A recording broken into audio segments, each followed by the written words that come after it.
Hello, everyone. Nice to see you. Thank you, Megan.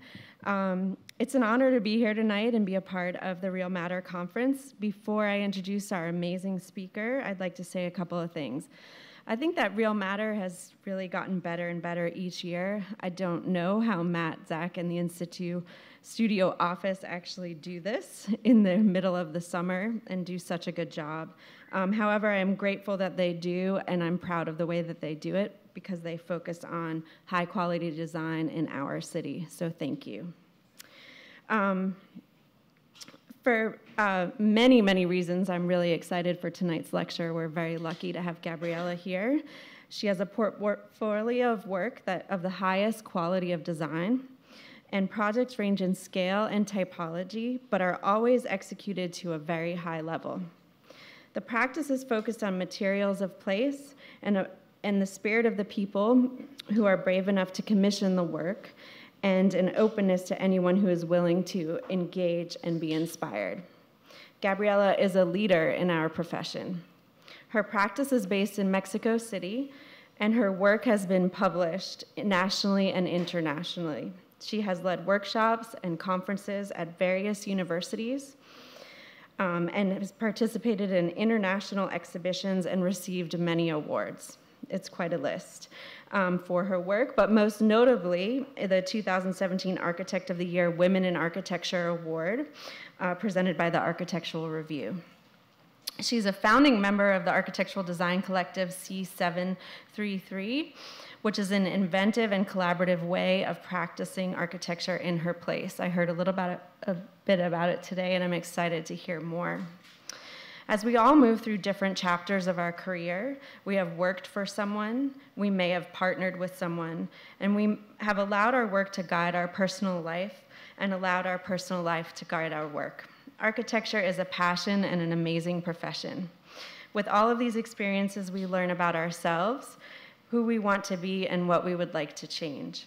In just a quick lunch today with Gabriela, I could feel her passion and her spirit. We are looking forward to learning more about her practice today. Please help me in welcoming her to Raleigh.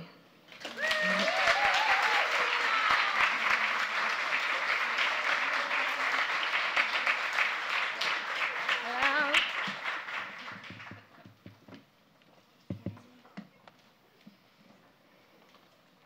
Am I? Hi.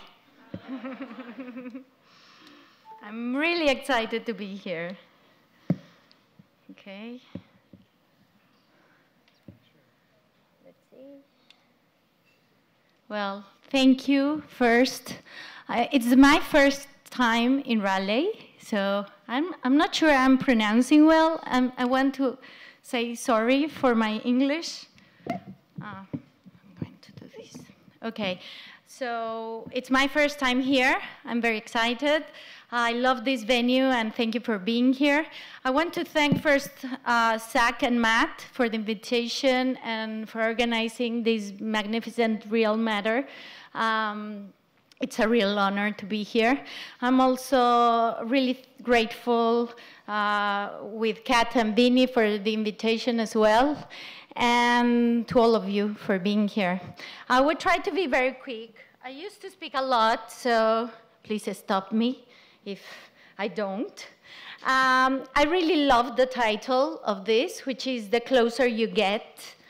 And I really love it because I feel my practice is really personal, and what I do and every step I do, I think it's really personal, and I try to get close at every step. So I'm going to show you and to take you to a journey, quite a big journey, so be patient, of my process, of my life, of things that have been important in my life as a practitioner in Mexico, especially. And I will introduce my thoughts saying the closer you get. And to say with these images, the closer I get to humanity, to society, to silence, to languages, to informality, to fragments, to programs, to time, to voidness and scale, to tragedy, to territory, to limits, to otherness, to the minimum, to other eyes. So I will start speaking about one project that has been one of the main projects in my life, because it had changed all my point of view since I did it. I worked in a library for blind people. This happened almost 12 years ago, and it really changed the way I started to see architecture, because I work straight with blind people, and it was very tough to find out that we are formed as practitioners to develop things to be seen. And from that stage, I understood that I didn't want to keep working like that, because space has to do with senses, with atmosphere, with the things that we feel and that we are conscious, that we are not conscious that signals could be conformed like this, you see?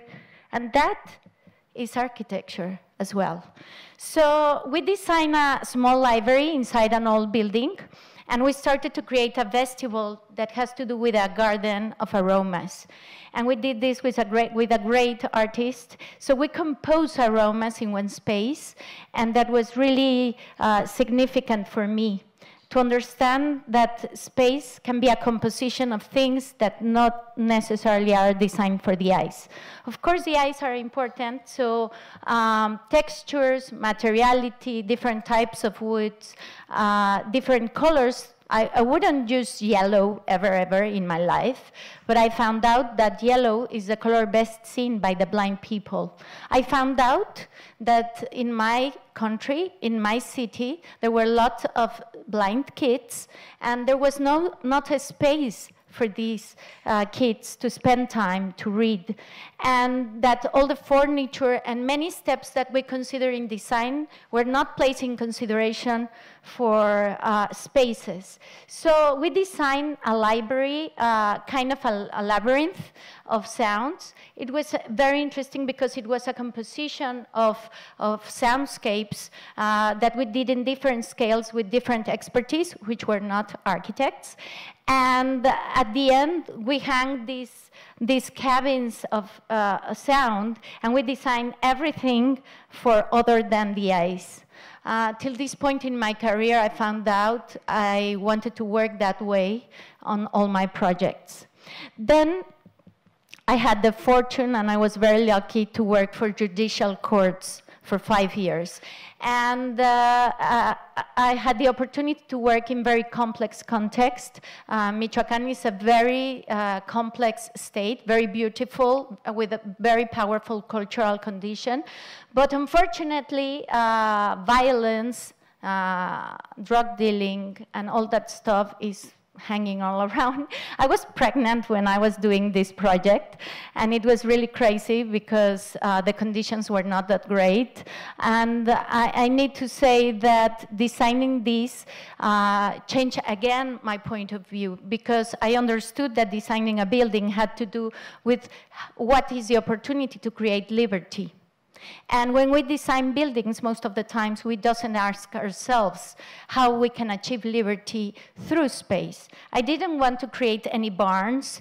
I thought how the paths and the way the people move around could create this opportunity. I wanted to work with the materiality of the site, and of course of the inspiration of the local pre-Hispanic site that was there. And it was a very high security building, but I didn't want people to see it like that. I think that architecture is a very powerful tool, and that we can change our minds if we change a bit the way we see things. So for me, it was very important to keep transparency, to let all these offices have this transparency between one and another. I visited many judicial courts, and I found out it is very unfair, it is very dangerous, and it was almost ridiculous to see the amount of people that are gathered in one small space, and the big space that maybe the judges had. So, of course, in my practice, it's very important to use all sorts of materials. Materials are just a tool to achieve objectives. So, topography is other thing which is really important. And in this case, again, my thoughts were how to achieve that liberty for every visitor in all senses around the site. It was very interesting because when I started this project, there were no precedents of judicial courts, oral courts in Mexico. The judicial courts happen in very different ways. So for me, it was an opportunity and kind of a liberty to imagine a different program and a different opportunity. I would like to show also my work, just one piece of my ephemeral work. This had been very important in my life and for my practice because it had given me some liberty to think and to explore other opportunities. So I have a client, which is a big producer of tequila, and every year there's a big festival in Mexico called Mextropoli. If you don't know about it, you should visit it. It's going to be in September. It's great because it gathers a lot of architects, and it is a big festival for the city and for people to know more about the architecture scenario. So we designed in one of the most important plazas, which is filled with jacarandas, which are these purple, beautiful trees.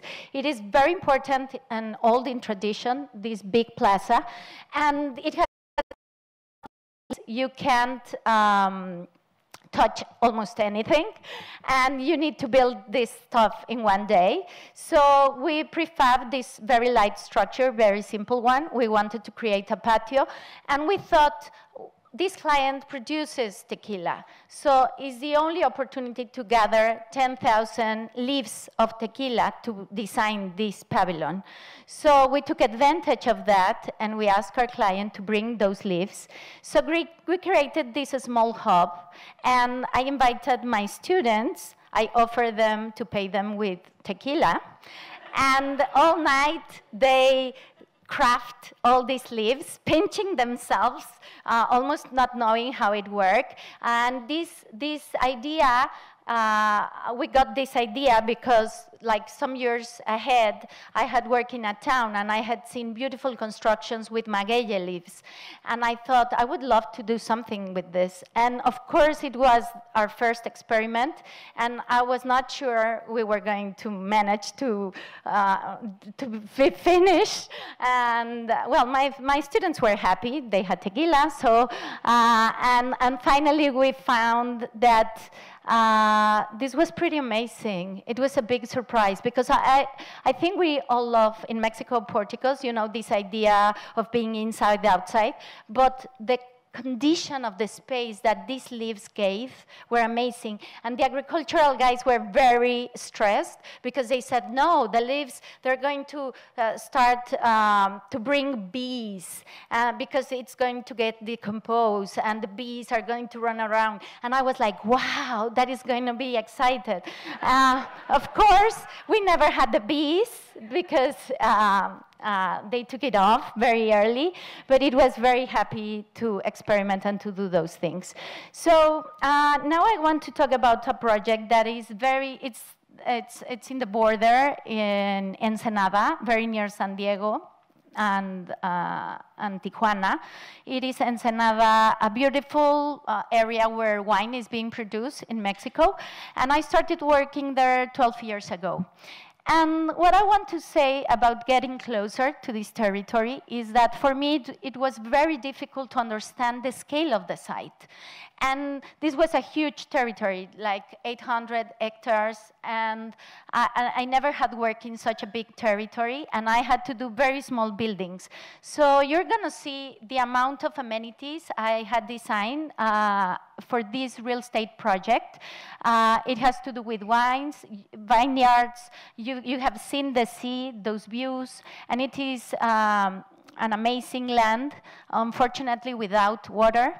But well, the idea was to design all these amenities from a horse site, a hotel boutique, and my client is pretty crazy, and I think I'm very thankful for that, because he said at the beginning, I want a winery that is going to last there like for some years, because then I will make a bigger one.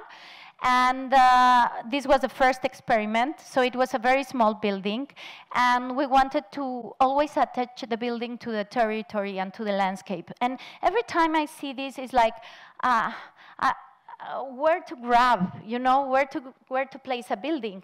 And for us, the orientation facing north-south, the relationship with the vineyards, and creating these like crafts on solving to the landscape was something very important.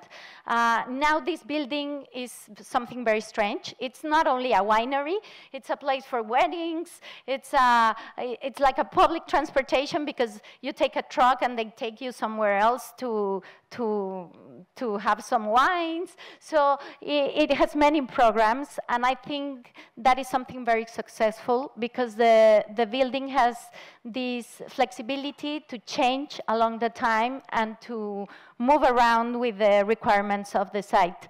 We had designed there like houses, a group of houses, always all of them in this relationship with the territory, with the materiality. We wanted to explore in this case the idea of building something more in the United States construction way. You know, like in Mexico, it's very difficult to build with wood. There's no certified wood, so it's very expensive. And in this case, being very near the States, we wanted to take advantage of that and to design something very light on top. And also things to design things for being over a horse was something very interesting as well. And all these exercises had to do with that, with exploring and understanding a territory. And I need to say it took me a lot of years to understand the scale, and also to understand the climate, the fog, the wind, which is very aggressive at some points. I love to design with those elements, the light, the shadow. In this case, we had understood that the climate and the desertic conditions are not very nice. It's very dry at some point. So we wanted to create some bathrooms, because my client was very successful with the wedding issue. So he said, well, now the weddings doesn't have a place to go to the bathroom. So the program was strange as well. So we had the opportunity to imagine what a bathroom should be, or had about a bathroom should be, or I want to design something that doesn't look like a bathroom. So it is more like a pavilion of water. It is a whole landscape that feels like the place to wash your hands. And it is very successful, because now it has frogs, I think birds and other type of animals. And the idea was, again, to be part of the territory. Having this very crazy client, he said, well, now I have the weddings, I have the bathrooms, I need a hotel boutique. I need to build it in 3 months. I want to be luxury, and I want to spend a very small amount of money. So he's crazy in his good way. So then he said, I want to use Canvas to do this. So it was very nice, because doing hotels is something very beautiful, because it's an opportunity to question yourself how to inhabit a place, you see? So we designed this stuff. So just the canvas, we placed them 1 meter over the level of the earth. We created some terraces, and we designed some bathrooms, and we placed the cabanas like in tension between the trees that were there.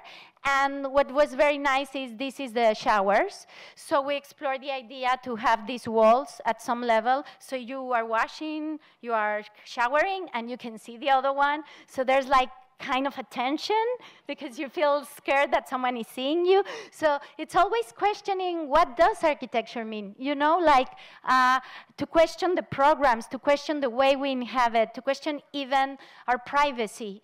And well, at the end, these cabanas were very successful. Very lucky because the real estate project was not going well, so he at least had money from this. And we found out that the vestibule for this hotel should be the landscape of these vineyards. That was a project of Claudia Turrent, which is another great Mexican architect.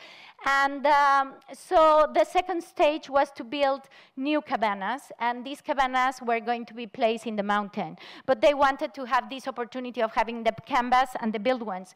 So what I need to say about this is that was really interesting. At this point, we had a very big earthquake. I'm going to talk about it later. But these cabanas have 40, these studios, 40 square meters, and the typical house, social living house in Mexico is this size. And they replicate this house all over the country. Of course, not these ones, but the terrible ones, not understanding the site, not knowing anything of the materiality or the habits or any about the social issues. And for me, it was really interesting to understand how to deal with one block and then place it in relationship with the topography, and took advantage of that and work with the views, framing the views. At this point, I knew that the rain was something not important in Ensenada. It just rains like 2 days a year. So, and the sky was really beautiful and one of the most beautiful skies. So just placing those walls to the top and creating some intimacy. You can sleep at night on that ceiling. So we place some hammocks, and it is like an extension of the room there. And I recently finished this house, which is also part of that territory. And as I mentioned before, I love to design understanding the condition of a place. And that means understanding fog, wind, orientation, views, privacy, intimacy. Most of my architecture doesn't have air conditioning. I place it when it's needed, of course, but I always have this chance of trying to understand crosswind and changing views. I had there was a couple of my clients which were amazing, and this for me was also a tragedy because I didn't want to break the soil. You know, like the landscape is so difficult in the desert to grow, and for me it was so important to keep it clean and to be very silent in these beautiful mountains and landscape that I had. So I placed this small element that could be seen, that could have views all around. And I decided to place an observatory on top, which is a lap lane, and to play with the idea that my clients were free enough to feel comfortable swimming there. They also said they didn't have intimacy between them, so they wanted like a loft. So on that sense, I created a kind of an open space inside with the bathrooms back there and a double height ceiling and the bed. And so everything is really opened and craft made. I took advantage of all those things. I worked the interiors with a really good friend with a studio called Est.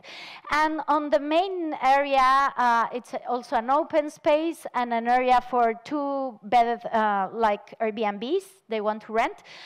There's a big opportunity. I love to work with the territory and with topography. So part of the program is grab in the soil, the 2 Airbnbs, and the whole house is like open to the whole site. I need to say that getting close to my clients is something really important. And doing houses, and I'm going to show you other 2 houses, is something very powerful for, I think, for designing a house. At the end, it is significant. I get friends, and they became my friends at the end. And I think it is something that we need to work because it's part of what we do.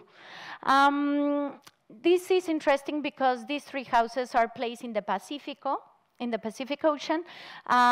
In this case, is Mazunte, very near Oaxaca and Puerto Escondido, a very successful beach right now, with a very complex territory in terms of topography and a very complex site as well.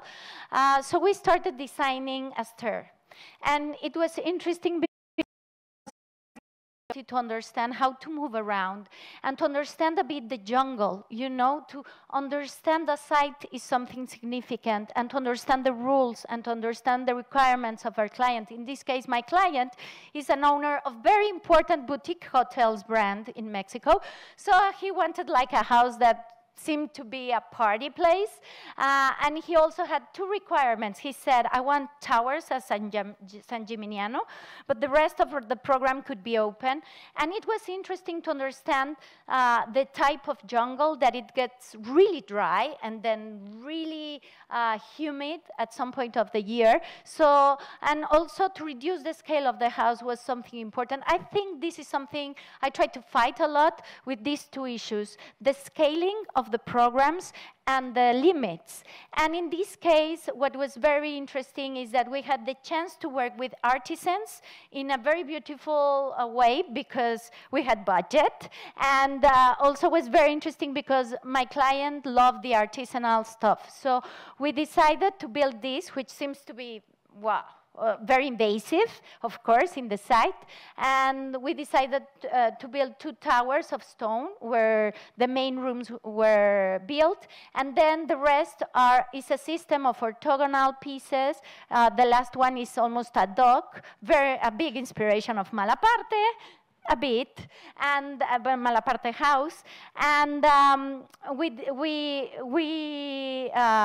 built with the palaperos, the local palaperos, this palapa, an open site, almost in the middle of the jungle. So this is a social area. It's an open space, all of it. We worked the interiors with some French people, which was very interesting. They brought like very sophisticated silks and stuff, and the local artisans did something much more beautiful, I need to say. And what was the opportunity here is that we could work with the local materials, you know, like very basic ones, like concrete, stone, wood, local wood, and to put in practice all these issues. Of course, in most of my work, security is an issue, you can see. We always fight to use handrails and all that stuff. I'm not sure if that's okay, but my client was happy with that.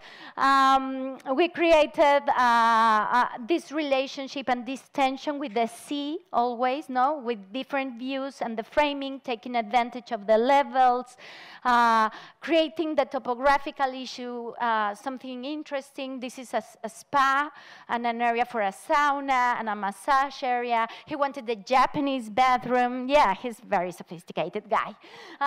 But everything was done with copper, with artisans from Michoacan. So all the things are very basic at the same time. This is his bathroom, for example. And then when you see the house now built, it's not that big when you see it in the model, you see, because we managed to keep all the trees that we had on the site, which was very tough, and to that our client accept to create this type of bridge hanging of rooms without air conditioning. Well, they have air conditioning, but that the wind could flow at the same time, and to scale somehow this big house in the middle of the jungle, and to design for the trees and for the jungle, and not for other, not for this scale of square meters he wanted. The third house was a painkiller. No, it's not a painkiller. It was a killer. Yeah, I wanted to suicide myself with this house. That is the word. Yes, this house was for my father. And my father, the owner, the construction guy, and he wanted to be the project and the designer also. So it was really, really bad. I was lucky that my brother was in the middle with an investment. The first thing he asked for was for me to design a Mediterranean house, which, of course, I said, I'm not the architect for you. But then my brother said, I'm sorry, I'm not going to invest in a design made by a geologist. My father is a geologist. So what was very beautiful is they bought a very beautiful site, very complex, with a difference of levels, very important, but also with a very beautiful granite stones. It is based in a mountain. So I wanted to design something very simple, like a portico house. And I wanted to unsolve the limits between being in the jungle and in a plaza. So I thought I need to find a level where the wind blows and where the stone is. So I composed this house to the rock, to the stone. And it is very interesting because the level where the stone happened is exactly where the wind blows. And it's exactly where I could frame the view to the sea. So from the pool, it is an infinite pool to the sea. It is not near the sea, but it is like 300 meters away and 100 meters up in the level. And I wanted to make a statement here, taking advantage that it was my family's house, because I know my brother, and he's a very wealthy guy, but he also knows how to spend his money. They wanted to do a very urban house, and I took advantage of two situations. My father had lived in Acapulco, and he never used a shoe in his life. So I said, hey, you never use a tie or a shoe, so why are you worried if the rain goes over you? It doesn't matter. I designed a house for being without shoes, so it's no slippery floors. They never get hot, and those were the simple stuff, like how to design something primitive, you know, how to get sophistication along with primitive things, and also to break these limits and to ask them, please, don't ask me to build something that should be closed and with air conditioning all the time. And there I bought my brother, because he said, I told him it is gonna be less expensive. And he said, perfect, okay. So we're not having air conditioning. We have like a whole system around for singular traditional rooms that open both sides to the jungle and to the sea. We had underestimated the jungle. We're always trying to see the sea, but the jungle was really beautiful, and for me it was a statement and to create this crosswind, and also to say something, because I think I hate this idea how social issues determine the ways we design lives. You know, like we design a house like traditionally, oh yes, the pink room for the lady, the blue room for the boy, the perfect family, all this happening. And for me, it was important to break this stuff, to say that architecture has the possibility to break these social issues that we don't need to be attached to. And also to take advantage of the topography was something very important, also expensive to build here. But to reduce the scale of the house was also important for me. I need to say that for me, my structural designer is like the guy with whom I design. Like, I love to see the skeleton, to not cover the skins, or it's just like that. You see, this is the structural issue of the house, and that is a house. And so I designed with him a system of slabs that they didn't need a beam, even though it's a very big clearance. So because the beam is the whole building, you see? So that's the reason we don't have columns. The rock is not touching. It's 10 centimeters away from the ceiling. And the color of the materiality of the concrete was the color of the sand of Acapulco, which for me was also very important, that the concrete became like a contemporary stone at the same time. And of course, to have these beautiful rocks like live and be themselves, and then to create this dialogue with the Mapaches, which are a family of animals that used to live there. For my very happy with that. But it's the things that I think we should pursue, you know, like how to, these guys were living there already, and I felt some responsibility to keep them living there. So, well, now they blame at me at some points because they use the house, you know. When you have a client, there's not that possibility. But I need to say that this picture is very important for me because it settles a statement of what I believe at least architecture is for me. It's the mixture between the organic stone and the local site with the perfect orthogonal lines that frame views and that just want to emphasize the beautiness of the site that we already have. Well, you think I finished? I haven't. I have still 20 minutes. But I had finished talking about the houses. Now, I want to talk about the crisis. Because, you know, I live in a country where crisis is everywhere. And I need to say that we live in a world that now is in crisis. We have migration crisis, we have environmental crisis, and this is for all of us. So we have in Mexico City big crisis in terms of earthquakes. And I wanted to know how being an architect and being a mother of a kid of 8 years old, how to show him the importance of being part of a society and I don't know, like working in community, which is something we had forget. So I started to work with communities that had their houses turned down because of the earthquake, old houses made of earth. I am a teacher. I've been teaching for 20 years in UNAM, which is the main university in Mexico, public university in Mexico. So I brought all that knowledge of vernacular architecture, or tried to bring those expertise to the school to teach my students how to build with earth. And I have a studio 5 years ago with Loretta Castro, where we are studying crisis. So we decided to study cracks the first 3 years of our program. And why cracks? Because I need to say this is my city, you know. This used to be my city, a beautiful volcanic range and a beautiful lake, 5 lakes, and now 22 million people living in this area. So these changes happen in no more than 100 years. This is a picture taken like in 1930s, more or less, or 50s, something like that, like not more than 70 or 80 years ago.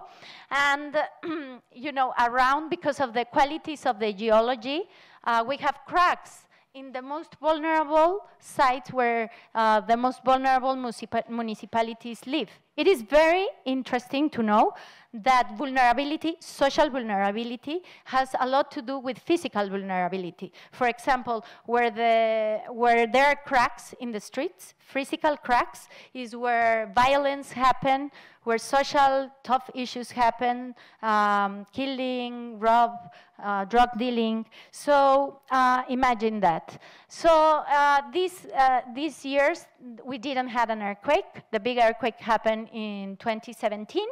And the houses are falling down because nobody is designing their houses with specialists. They build their own houses. And this happens, this is the same house. In just some years, the houses fell down. So we did a study with the students to understand how many vulnerable sites the people is living in. And just in this territory, almost 70% of the sites where people live is vulnerable. Imagine that. So there's not available land. This is the volcano line that we had studied. So we studied and move around understanding the vegetation. And we managed to make our students to design with us a site for a community center, an observation center for understanding subsidence and cracks. And what happened in Mexico is all the bad things, like we don't harvest water, we take water from the subsoil. When we take out water, the territory cracks because there are lines of lake bed, volcanic stone, lake bed, volcanic stone.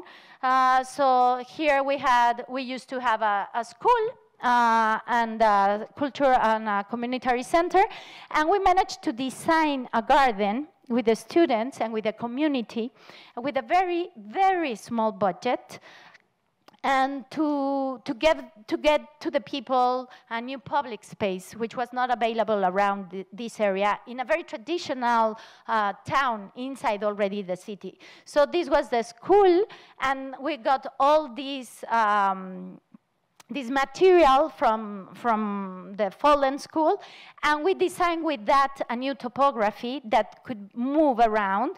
And in this topography, we designed a new program, like an amphitheater, a place for sports, a place for farming for the people. So they asked for a kiosk. They love kiosks. I hate them, but they really use them, and it's amazing because they have parties there. They place the altar de muertos. We use very light structures because the capacity of the land is very complex, and it is going to keep moving. The subsidence happens like 40 centimeters. Imagine this is 40 centimeters every year in this site. So imagine what happens with constructions. So we designed almost like an artifact that could move and that could show and explain the people that lives there, the dangers and the conditions where they live, and to explain them the type of soil, and to create a learning center for them to deal with the land they live in. From that, I connected everything. And I need to say this, at this point in my life, I don't find a division between my research, my practice, being an academic, being a mother. It's like almost everything is there. So with this, I developed a project trying to understand how to build structures less heavy. Every time the earthquake happened, the rules became like structures more heavy. So I got this scholarship to design light structures and to play with geometry to achieve lighter structures. I hope to build one of them soon. And now to finish, I will speak a bit about my work for the last 4 years. As Kat mentioned, I have my own practice right now. I work 19 years in an office called Gabriela Carrillo, and since that I found out, for me, working with partners but not having a formal partner was important. I was invited to develop a competition from the UNAM to develop a public market, and that was very interesting because they said, okay, you need to design a building to present the competition in 2 weeks, to design a building in 3 months, and to build it in 3 months. And at that point, I was separating from my ex-partner, and I didn't have a big team. So my husband, which is this guy, had his own practice, a design studio called To, with and I said, please, we need to partnership here and to develop this competition because it's our university who is inviting us, and to develop these projects in the border of the northern border in very vulnerable cities with a very small budget. So all the bad things for us were exciting, and we invited also Israel, which he has an office and he had worked with communities for a long period of time, and Eric, which was he's a specialist designing light structures. And I want to emphasize this because understanding that architecture is a teamwork and interdisciplinary and different faces and different minds have been significant. And for this competition, creating the team itself was a strategy. Now we are a big team, big for our offices. We are still 4 different offices, and we are the colectivo when we develop the public work. And at this point, in the last 4 years, we have done 35 buildings, all of them built. All of them very big and in very different conditions all around the country. I'm not going to show you the 35 projects, but we found out that because of the time, we need to create a strategy, and the strategy was to design a section, and the section should be intelligent in terms of geometry, that we wanted to play with local materials, that we wanted to work with topography. So we started with the market. We won the competition.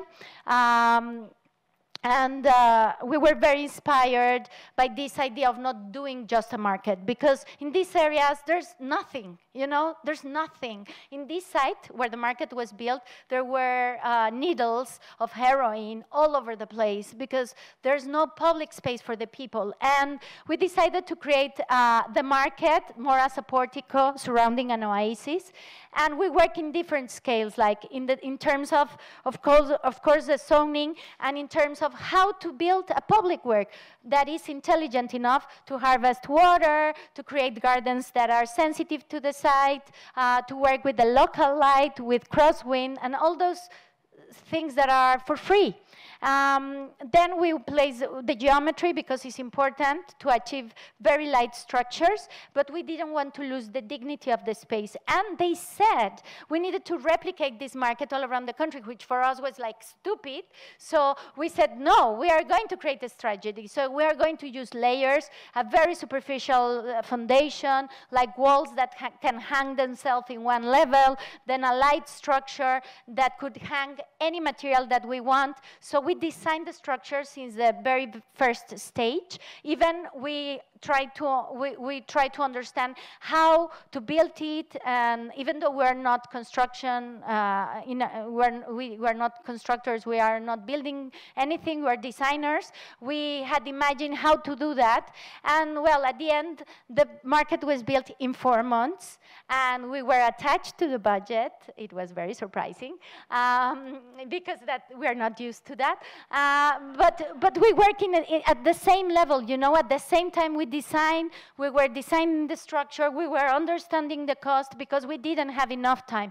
And of course, we were not losing those elements which for us were important. Here you see the foundations, were very simple ones, very simple, and then you have just these specific areas for these elements which were prefab at the same time. So building half of the work in civil work and half of the prefab work, we could manage to achieve that. But what's the problem with the prefab?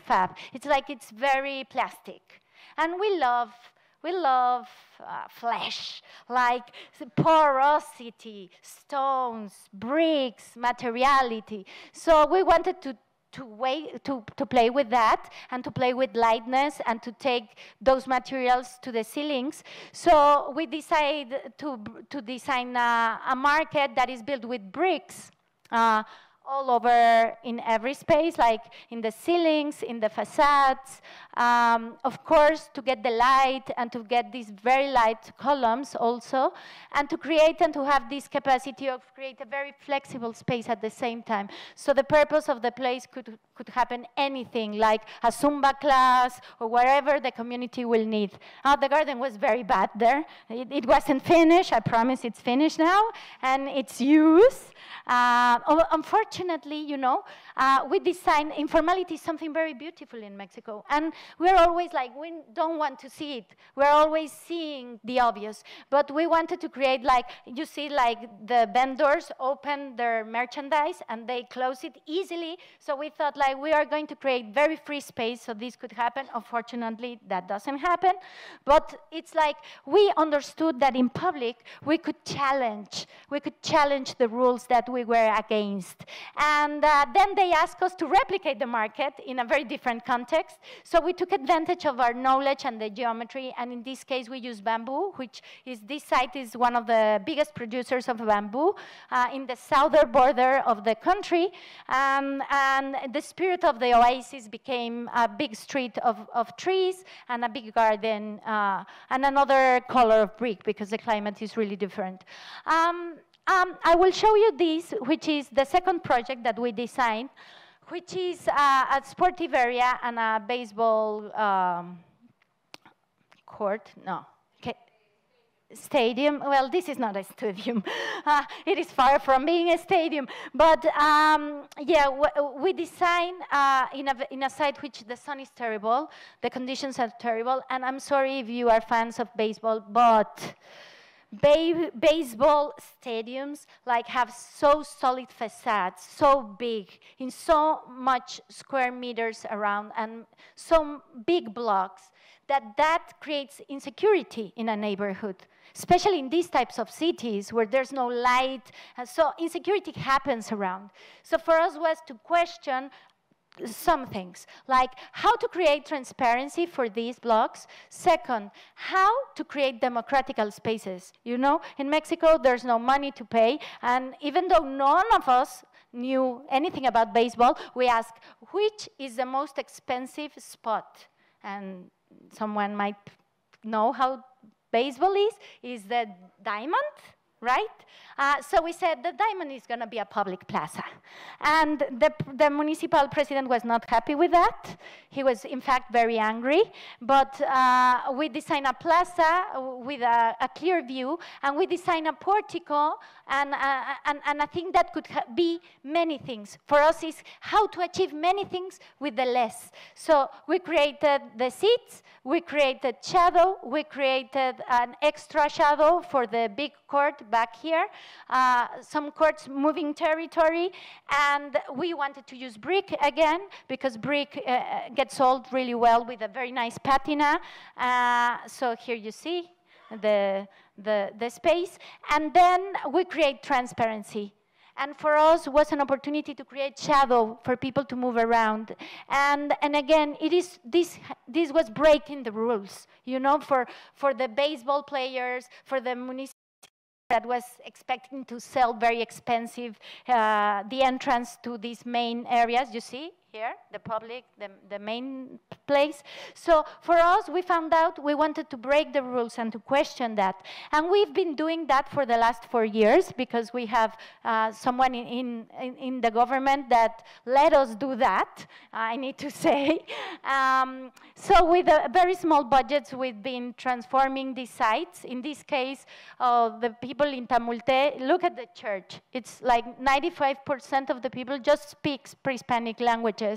And they wanted a pool, and they wanted so many things, and the budget was very small. The problem is this site is going to be flooded in 10 years because it's under the level of water. So we found out that in time, and understanding time in the future and in the past is significant for us. So we create some aisles. So we imagine that in the future, this topography will be flooded, but the football court and the baseball and the playground could still be alive. And we found out that the most wisest civilizations, we had read something very beautiful that said, the wisest civilizations do things that neither their grandchildren will see. And that is something very important, because immediacy is something that is killing us. And as architects, we want to see everything beautiful and perfect since the first moment, and that no one changes, and that it's not vulnerable, and that no one can touch it. And we had learned a lot from this, of course. So we created a topography of bricks to achieve this. And we had done that in the same site, in this case for a house of music. So we created a statement as well, like how to say this building is going to deal with the water and to deal with the river, which is a very contaminated river. All the houses are not facing to the river. The river is a garbage can. It's terrible. So we wanted to see to the river, and they were like, you're crazy. It smells really bad. But we say, we're going to harvest water with 3 planes. We're going to treat the water. The water that we're not going to reuse, we're going to throw it to the river clean, and we're going to show that to the people. We're going to use just local materials. So everything was done, all of it is brick. Everything was done there locally, and the wood is a coconut wood. And with that, they asked us to create this venue for events. They do everything, like whatever, like wrestling, gallos, fiesta de 15 años, 15-year birthday parties. So this is a hall, a big hall for parties, and also small rooms. And we try to work with understanding the sounds, of course, and create acoustics with the architecture. We have air conditioning, yes, because the climate is terrible, but the idea is that everything opens to the river, and that these two different scales can manage very well with the conditions of the climate. And that was a big deal here. This project was in San Blas, other different conditions.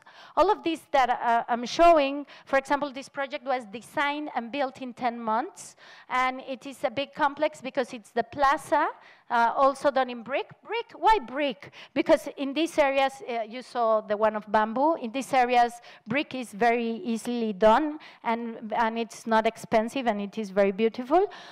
We have a lot of memory, and we love to play with that. And something also very important, I think, is that doing public space, I had questioned myself, and having a kid is being very important to understand the doing nothing, you know, like the playhood, like to play, like to be free, like these things that kids have that we have lost being adults. So all these, in particular in this place, we were trying to play with ludic spaces and again with the history of the site. So this is a bit of dealing with the memory. In this case, this is a cultural center. So this is the amphitheater of the cultural center. And we love to work with almost one material and taking advantage of that qualities to create density and to take advantage of light as well. And of course, taking advantage of the trees, which gave beautiful shadow. In this case, the memory of the ships. So this is a very beautiful site, very near, and we were inspired by that. We developed a lot of models and strategy, again, in terms of geometry. And in this case, we wanted to create waves and ships floating with different materials and areas for kids to play and to wash your feet, and also to create shadow with it. And at the end, of course, we have the big structure of wood, which is almost like a big boat floating there. There you will take a ferry to some islands. It is going to become a touristic spot, but it is already a very beautiful one. And to finish this, I would talk about the last project we had finished as a colectivo. And this is one of the most beautiful sites in Mexico. It is called Bacalar. It has a lagoon. It is called the Lagoon of Seven Colors. You see it. It's magnificent. Unfortunately, the development has grown, not understanding the vulnerability in terms of environmental issues to the site. And we are taking care of the development of the houses, but you see this spot is agriculture. It is agriculture of soy, that the lands were sold, and they are throwing away the jungle, and instead they are doing these things, and it is very dangerous for the lagoon. And other thing is the mangrove is very important. And to say something very important, the stromatolitos, which are these things, and people think they are rocks. They are not. These stromatolitos are the oldest creatures on Earth. And at least in Mexico, there are just 2 places where you can find them, and nobody knows that. So we had the opportunity to work in 3 different public sites, and we designed a strategy with a landscape firm, because we didn't want to do anything. You know, when they say, oh, let's do some community program here, we said, no, we're not doing this. We're going to be blamed by the scientific community. We don't want to build a building here. So we searched for a very scientist that had worked there for a long time. And we tried to work with landscape architects saying, we don't want to build. My client, the first time I presented to him this project, I was meant to design a community center. So, well, one of the projects was a plaza. Other was this like water feature park for the public. All of them are free. and in Mexico that's not common. All of the rest of the docks are private, and they are from hotels. You need to pay a lot of money. And well, the first stop is that this site was so beautiful, and we didn't want to touch it. So I said to my client, I'm sorry, we're not going to design a community center. And he said, okay, but I ask you to design a community center. And we say, well, we had found out that this site is very vulnerable, that we don't want to touch any of the trees, that a community center can have many faces, and in this site, what people lack, local people, is they don't have access to the lagoon because it's all private now. So we wanted to create a big dock, which at the same time is an observatory, to run around 800 meters and to create a museum to talk about the vulnerability of the mangrove and the lagoon, along with a scenography, a museography that we will design with a biologist, and this space will be public and people will learn with this. And he said, oh, you're so romantic. But he accepted the project. And at the end, we invest a lot of money in things that are not seen, which is like trying to clean and to help the mangrove to grow cleaner. And then we try to work with this stuff, which the mangrove is really damaged right now. And all the water that pours, because there's no drainage in the whole town, arrives to the lagoon. So we designed some strategies that could clean the water somehow or stop the polluted water to arrive to it. And we designed the museography with the biologist, like the story of the lagoon, and we designed all these elements, and then we place them all around the path. And we carve them on the wood. So it is a strategy, it is a dock. On this area, it plays a main program, labs, bathrooms, everything that is covered is underneath this area. And the rest is a strategy of a place that just moves depending the height of the trees. So in this point, we have 7 meters of mangrove. In this point, we have 4 meters, and this is at the level of the lagoon. So it is a very simple action.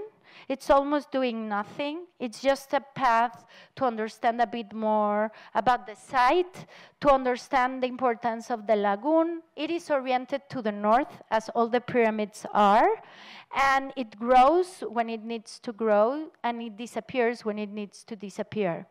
And just to end, I'm ending with this image, is to say, now, when I think a big deal is to ask ourselves, what is to do architecture and what type of architecture we want to keep doing in the 21st century. Thank you.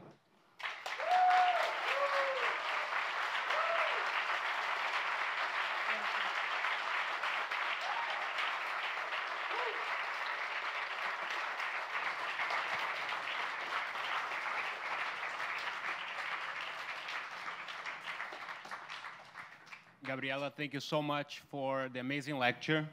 We're going to open up for some Q&As now, so if you have any question, please raise your hand and I'll bring you the mic. That was probably the best lecture I've ever heard and seen in my entire life. And I'm 62 years old. Thank you. I was blown away. Thank you so much. No, don't be. I have 3 questions. One, where'd you go to school? 2, who are your influences? And why don't you like kiosks? Okay, 1.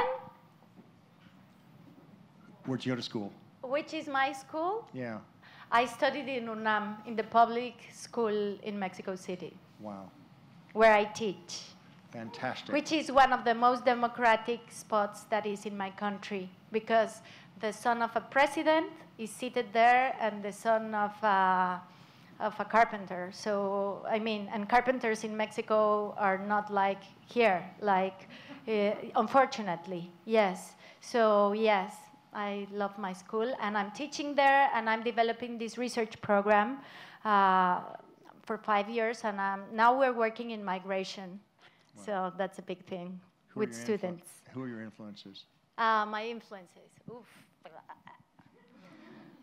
Well, I think I had changed a lot. You know, like I would usually say like Peter Sumter or all this amount of architects, but now I think, well, I'm always going to say Lina Bobardi because she's a girl first, and she had done amazing work, and not only an amazing work, but placing in consideration a social view and another position in a very modernist period. So she is like my goddess, I need to say. Yes.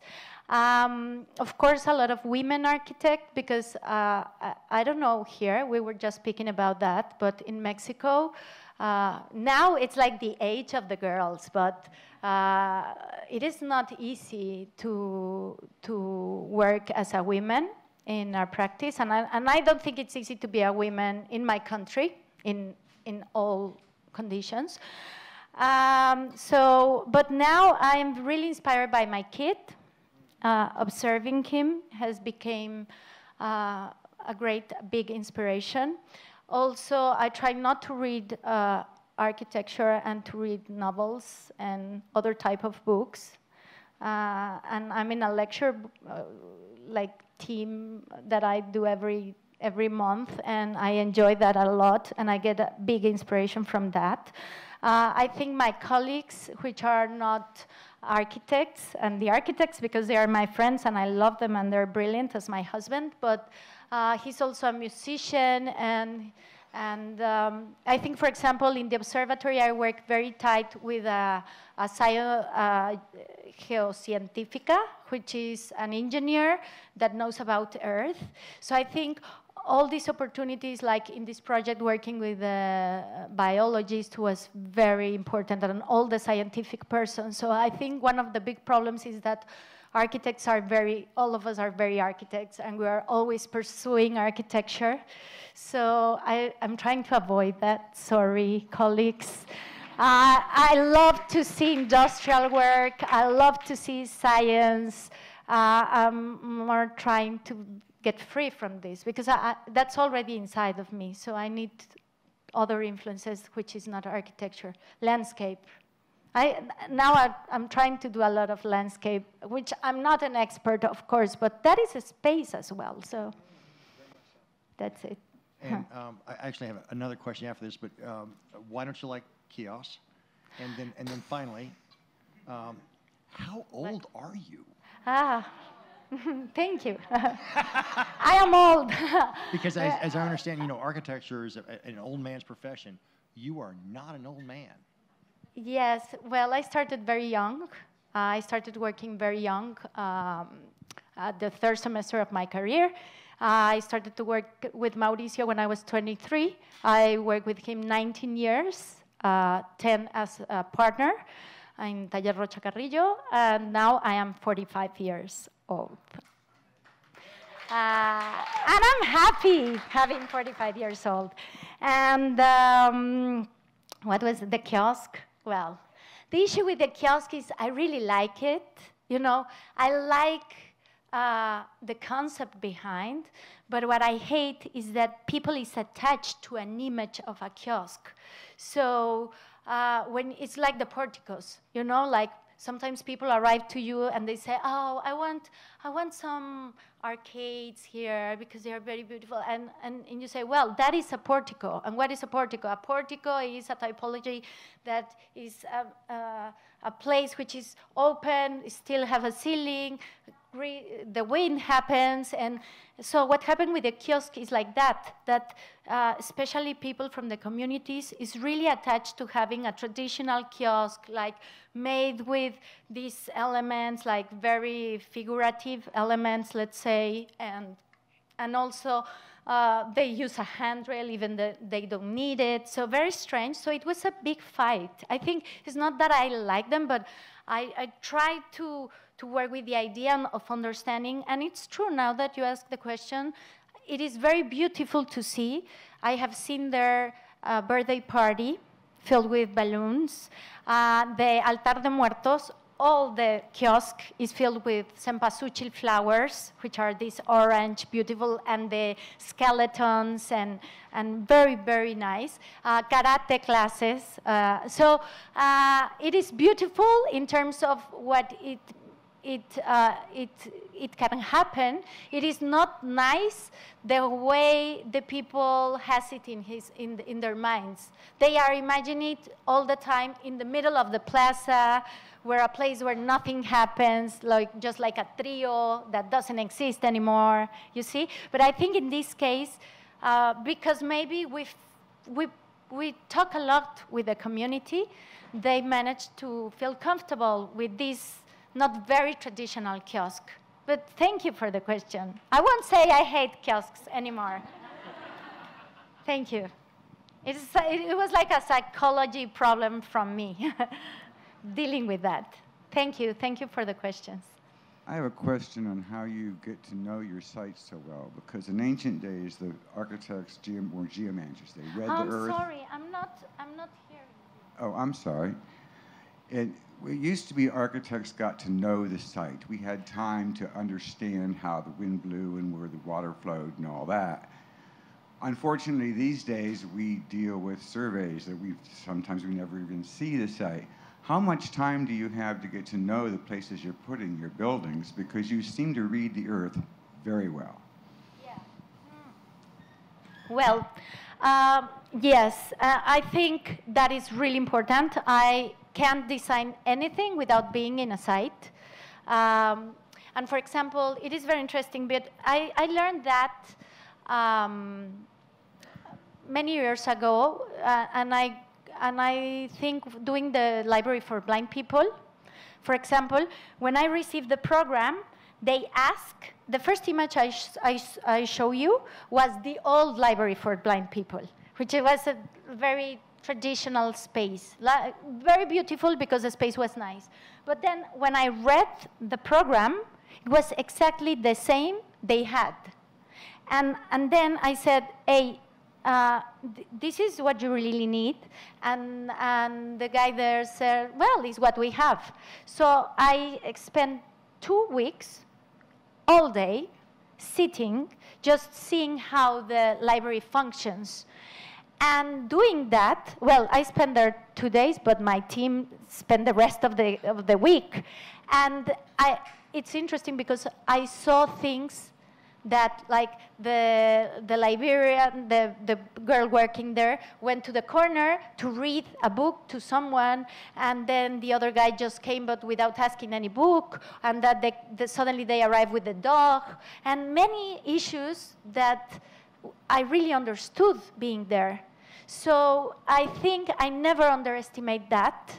I never underestimate 2 things, like at least spending 1 night, complete 24 hours in a site, to learn and to read a lot in the past and in the future, as Tamulte, as I mentioned before, like we saw in these programs that the future of that city is going to be flood, all of it.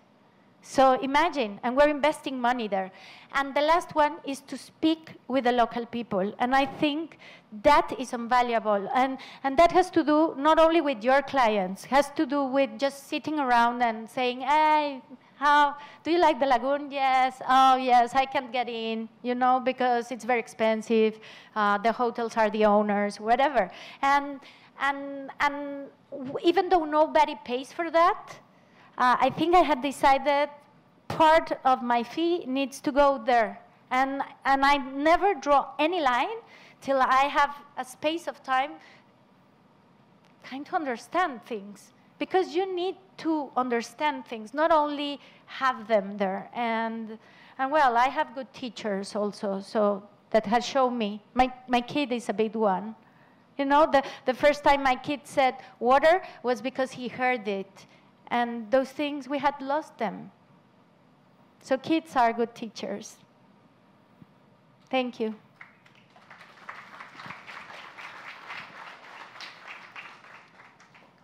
Hello. I have a question about your baseball field stadium project. And field, thank you. The field, I would perhaps consider it a stadium, but I find it really inspiring how you want and are giving access to the public to spaces that are previously or oftentimes inaccessible. And I think it's a really beautiful idea, and that you were able to do it at a baseball stadium. I find it to be really impressive, knowing the owner would obviously want that income from those high revenue seats. One, how did you convince them to stay the course? And two, how has the space been activated during baseball games? Is it really working? And three, has he changed his mind? Well, it is, I mean, I show you, I had shown you kind of, not that much, successful stories, at least because they were built, you know? But I think the idea is to push all the time and to try. And some of the opportunities we can't achieve to build what we are imagining. In this case, it was tough. These projects are done by the federal government. So what happens is that in charge, there is an architect. And that is very significant, that he's not a politician. He's very bad being a politician, but he's a very good, he's not the designer, but he had created all this work. He had done like 1,000 works like this with more than 400 design offices, because he considered design is important. So he kind of does the policy and the political issues, because architecture is very, very political on that sense. And then we needed to deal with the local authorities. And that happened, for example, when we presented the project to the municipal president, he said, "You're kidding. This is not going to happen." And because he gets rich with that, you know? And I think because my client, which was a federal government, or this architect in particular, he said, "We will do it, no matter what." And I think we always need a voice inside that could accept this type of decisions, you know, because if not, what happens is they won't be successful. And I think half of my job has not successful stories as well. I mean, working with the earthquake families was a disaster. And I always say it was a failure story. All my families, they left me. They didn't want to keep me as an architect because they felt I was not pursuing what they want. And it's also because, well, I think at the end, that failure took me to other steps. And I think that's the way I want to see it, that maybe when I failed, it's an opportunity to give a step and then keep pushing to other things.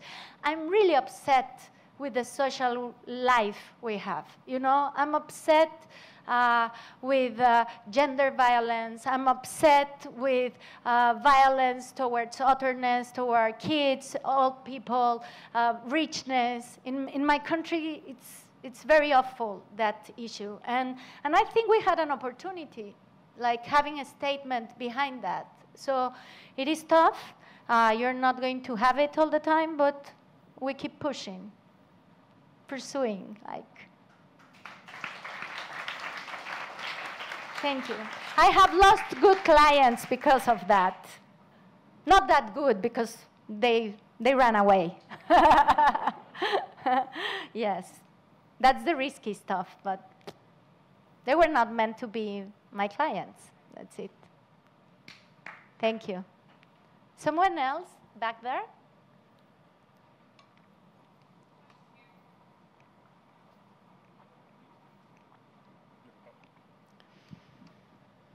If you could get commissioned to take on any project anywhere in the world right now, what would be your favorite thing to tackle? No budget.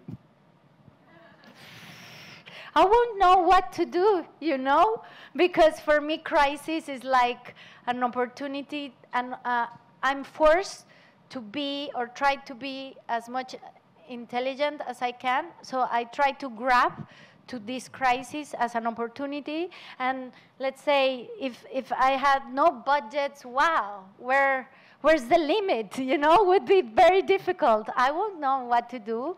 I think I'm very lucky with the job I have. I feel very, very privileged.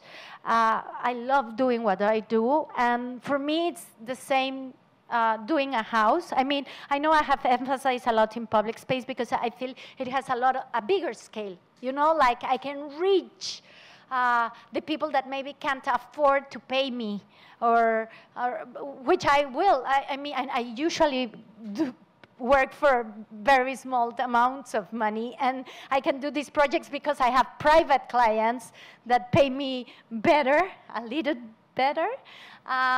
So I'm not sure. Doesn't have to do with the size. It doesn't have to do with, I mean, look at the sites. Are so amazing. A client that accepts being romantic. I think I am very privileged. Right now, I had presented a competition, so I would be very happy to win that competition. And again, has to do with a client that is free. You know, I think I would say I would love to have clients that are free enough to accept that we can break this paradigmatic stuff that we have attached in our minds, and that we are forced to move ourselves to other conditions because the world is in crisis. So sorry for not answering, but I don't have an answer. Thank you.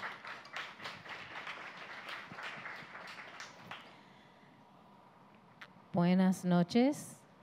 Buenas noches. Muchas gracias para tu presentación. Gracias. Yo no sé muchas palabras, pero I wanted to say thank you. Oh, thank you for trying speaking Spanish. Thank you. My name is Mama Kai, and I wanted to celebrate you and thank you for including motherhood in this journey. I think you're the only person who's mentioned a child. I don't know if the other ones had them, but just the significance of our children, not just as an element of the future, but an element of our present, that Right. they matter now. And that their leadership happens now, regardless of what age they are. I'm really curious because the social platform I'm looking to address is to eliminate homelessness and put people in homes. And I'm really curious as how you will continue to use architecture to address the social issues moving forward, and also expand access to more people who might be in distress now to have an opportunity to pursue architecture as a career. Well, thank you. Thank you for the comments. Indeed, being a mother had changed my life and my practice and my thoughts and everything. And I need to say, I feel I had changed a lot because of that. And talking about the social issues, that's why I feel teaching is very important in my practice, you know, because my studio is like, okay, I have 15 students with whom I can produce investigation and research, and they have energy, they are brilliant, you know, the young generations are powerful, they have things that I don't have. So I think that teaching and creating this space of research has been very important. And for example, we tried to grab to this type of themes, as now we're dealing with migration, which is a social issue, of course, and a lot of people say architecture doesn't have anything to do with migration. I have heard a lot of people saying that. But I really am optimistic. I believe that we do, and maybe the answer is not just to make homes for the migrants, you know? That is not the answer, and that is the problem, that we believe that as an architect, we should do that, or we should solve the problem like that. And of course, we're not going to solve the problem. Or is it a problem? Or, you know? So we invite a lot of external people, not architects, again, to these research stations that we do. And for example, it's very beautiful because at the end, we invest a lot of time understanding the local conditions, the complexities, the social complexities, and then we invest a lot of time designing the programs. And the programs of whatever we do are really particular, you know, like, for example, I'm sorry, I want to speak more quick, but my English is bad. The people, the migrants, they used to do, how do I say, fires, yeah, like fire pits. They do because they are freezing at night. So there are a lot of problems in terms of fire because the fire moves around easily. Specifically talking about Tijuana, for example. So what we had designed with the students and with the research, they found out that that was a requirement or a necessity for the migrants. So they designed kind of fire pits, very simple, for these people. And we might say, why? Or we were not expecting to have our thesis of the final degree of a fire pit, you know? It's almost nothing. And that is the issue. That because we want to approach to the problems as a modern way, in a modern point of view. And I think we should, that's why I say we should stop being that much architects, and we should start to be attached to other disciplines, which at least I think here in the States you have a lot more, because at least the first years you can study many things and then decide to be architect or engineer or whatever. In Mexico, no. A very young kid starts to study architecture at 18 years old, and he's kind of loose, and we are always concerned of the beautiness of a spa, which most, and I love beautiness, you know, I believe in the power of beauty and quality space and all of that, but at the end in Mexico, my students, which are 5,000, the university has 5,000 students in architecture, just 3% of them will have clients that will ask them, design me a hotel boutique with no budget in the middle of nowhere. So what is going to do the rest of the students?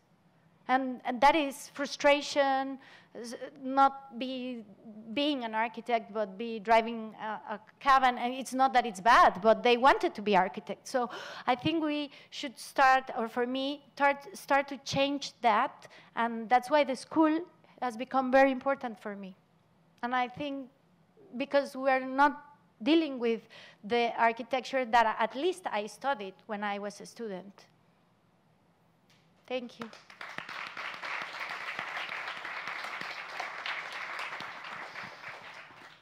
We have time for one more question. Come on. Thank you for a really wonderful lecture. And I didn't want to disagree with the statement I was making earlier that architecture is about older white men. I think we know a lot of them, and there are a lot of great ones, but it's fantastic to hear you speak here and to feel your energy and to hear about the amazing collaboration you've had with people of all genders and backgrounds. The main thing I wanted to ask, I love the way you approached with your School for the Blind, design is not just for sight. Right. And that's something that even the way we present in schools or the way I was taught, so much of it is about beautiful presentations, beautiful compositions.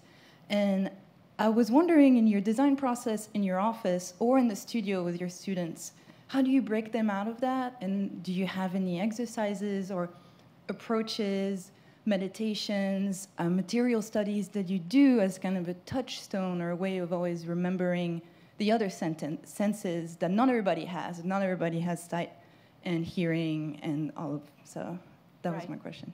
Well, yeah, it is very difficult because my students are the last year of being architects. So they have all their minds like, it's impossible for them to create a program, to imagine something, to design something that is not going to be seen. It is very tough. I think, at least for me, to have materials on my office, to understand acoustical, again, to be in touch with someone that has other point of view is always key. You know, it's a big source of energy, having someone. I usually have lectures in my office. It's very small, but I bring people and try to, that my group of architects get in touch with all these different knowledge that we don't know. I think that is the key, because you might believe, for example, engineers. We don't want to hear an engineer, but we do at the same time, and it's better than to hear the eyes of for example, the last semester we've been speaking with anthropologists, sociologists, philosophers, and wow. And they stand here and they say, shit, why? Why a building? You see? Like, why? Why do you need that? They make great questions. And I think we need to change that in the learning process. And I feel my kid has already other learning process. He's very lucky for that. But for me, they taught me to give good answers. They never taught me to make good questions. And I think that there is the issue. And you say, hey, I ask you a question about the senses, but that has to do with it. You know, it is maybe not the obvious, but doing a good questions take you to many other places. And there is where you then start a new research. And to invest on that research is particular of each project. For example, in the case of the students, we walk around the volcanoes.